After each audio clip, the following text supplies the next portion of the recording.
Muslims ఎవరైతే ఉన్నారో చాలా మంచిగా ఉన్నారంటే నేను చాలా కంఫర్టబుల్గా ఉన్నాను. వాళ్ళ ఇంట్లో ఏ ప్రోగ్రామ్ జరిగినా కూడా నన్ను పిలవటం, వాళ్ళ ఇంట్లో ఒక వ్యక్తిగా పిలవటం జరుగుతూ ఉంది. నేను అటెండ్ అవుతున్నాను. నేను చాలా కంఫర్టబుల్గా ఫీల్ అవుతున్నాను. ఎందుకు ఈ విధంగా నేను చెప్తున్నానంటే, ఈ రోజు ఈ సమాజంలో ఆ మీడియా ఉండొచ్చు, లేదా వేరే కోముకు చెందిన వ్యక్తులు ఉండొచ్చు, ఈ ఇస్లాంని కానీ ముస్లిమ్స్ని కానీ చాలా కన్ఫ్యూజ్ చేసుకోవడం జరుగుతూ ఉంది. ఈవెన్ నేను I discussed with my parents also. I discussed with my father also. మా ఫాదర్ ఒక్కొక్కసారి మిస్కాన్సెప్ట్ అయితే కన్ఫ్యూజన్ చేసుకుంటే నేను because I'm carrying Quran always with me, ఎప్పుడు కూడా నాతో పాటు నా బ్యాగ్లో నేను కాలేజ్ పోతే ఇంగ్లీష్ వర్షన్ ఖురాన్ ఉంటుందని ఎప్పుడు అయినా అది నాతో పాటు ఉంటుంది. నేను నారాయణపేటలో పనిచేస్తున్నాను కాబట్టి నేను మహబూబ్నగర్ నుండి నారాయణపేటకి పోతుంటే నాకు అట్లీస్ట్ 1.5 hours టైం నాకు బస్సులో దొరుకుతుంది.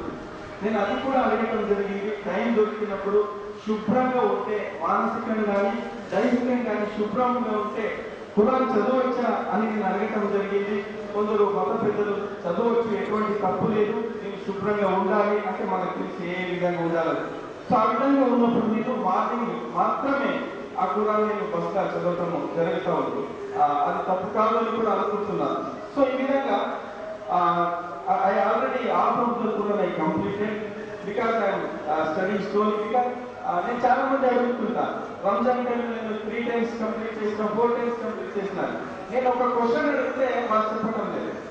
అంటే సింప్లీ కంప్లీట్ చేయడం కాదండి, ఖురాన్ని చాలా మంచిగా అర్థం చేసుకున్నట్లయితే ఏ మనిషి కూడా తన జీవితంలో తప్పు చేయడానికి అవకాశమే లేదు.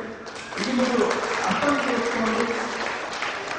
ఇస్లాం కానీ ముస్లిం కానీ ఉండే ఒక అభిప్రాయాన్ని మనం అందరూ కలిసి చేంజ్ చేయాలి. ఖచ్చితంగా అది మనం చేంజ్ చేయవచ్చు.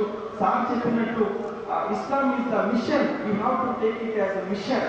We have to adopt it as a mission. Then only it is possible. Because we're wearing clothes, అంటే మనం బట్టలు వేసుకుంటున్నాం. ఆ విధంగా ఇస్లాంని మనం వేసుకోవాలి. ఎప్పుడు ఈ విషయాన్ని నేను చాలా పాటించడానికి నేను ప్రయత్నిస్తున్నాను. అదేంటంటే